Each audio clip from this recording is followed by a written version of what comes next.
the 2nd Commando Regiment, one of Australia's 3 combat-capable units within their Special Operations Command.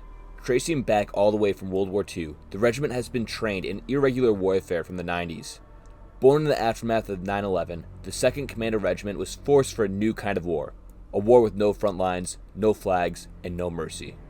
Formed in 2003 from the 4th Battalion, Royal Australian Regiment Commando, they were redesignated in 2009 as a 2nd Commando Regiment, part of the Australian Special Operations Command. Their mission: direct action, hostage rescue, counterterrorism, the jobs that can't fail. They've operated alongside the SASR in Afghanistan, hunting high-value targets, clearing compounds, conducting kill and capture missions under the cover of darkness and under the weight of zero tolerance for mistakes. Heavily vetted, intensely trained, acting as a bridge between conventional infantry operations and special forces operations. Their motto: Foras ad mito, without warning, and that's exactly how they strike.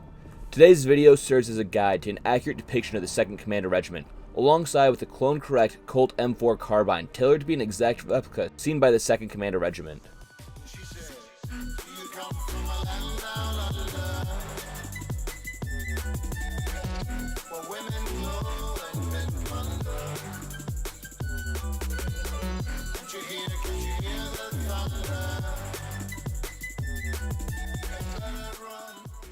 The uniform worn by the 2nd Commando Regiment is a Cry-style uniform contracted by the Australian Defence Apparel, also known as the ADA.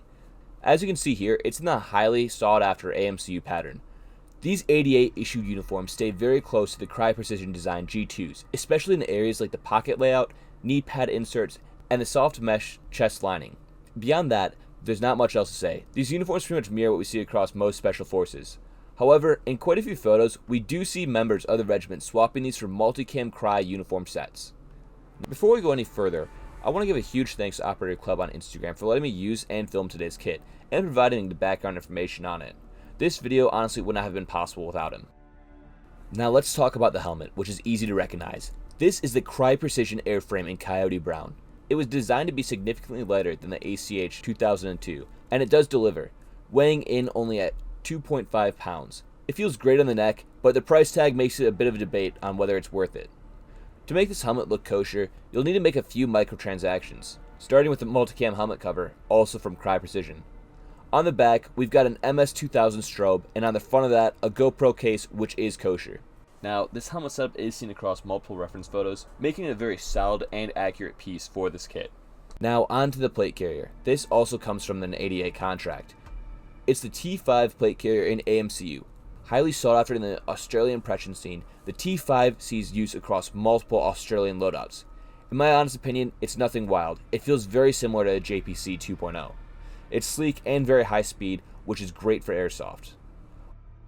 On the front of the T5, we've got a triple mag pouch also from ADA, and stacked on that is a blue 4-gear triple mag pouch in multicam.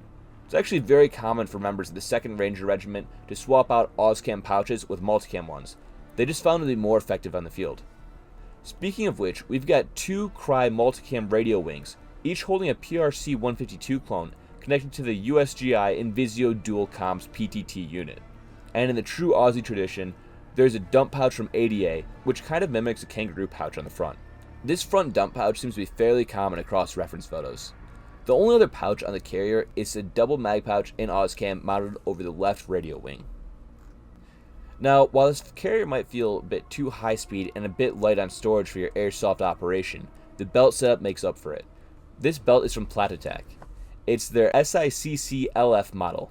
On the belt, we've got a PRL, which helps make this kit beyond your typical airsoft setup. There's also another mag pouch in the Auscam, and next to that, yep, another dump pouch. Australians clearly love multicam, and we see that again in the 2 sword multicam frag pouches. In the middle, there's an IFAK, and you guessed it, it's an Auscam. Definitely essential for those boo-boos you're going to get on the airsoft field. Now, onto the rifle. This is a spot-on replica of the Colt M4 carbine. So what makes it special? Maybe it's the Troy Alpha battle rail paired with the squid grips. On the rail, we've got both a PEC 15 and Surefire Mini Scout Light.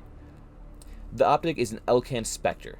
The suppressor is a replica Surefire SOCOM RC1 with a 4-prong flash hider.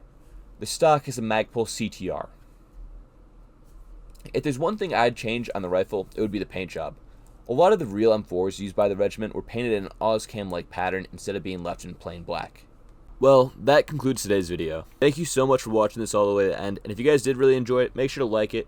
Maybe even leave a comment saying how cool Auscam actually is. Again, I really have to thank Operator Club for letting me film not only his kit, but also giving me a lot of the information behind each piece that he uses. Anyways, that's it for today. I'll see you guys in the next one. Peace.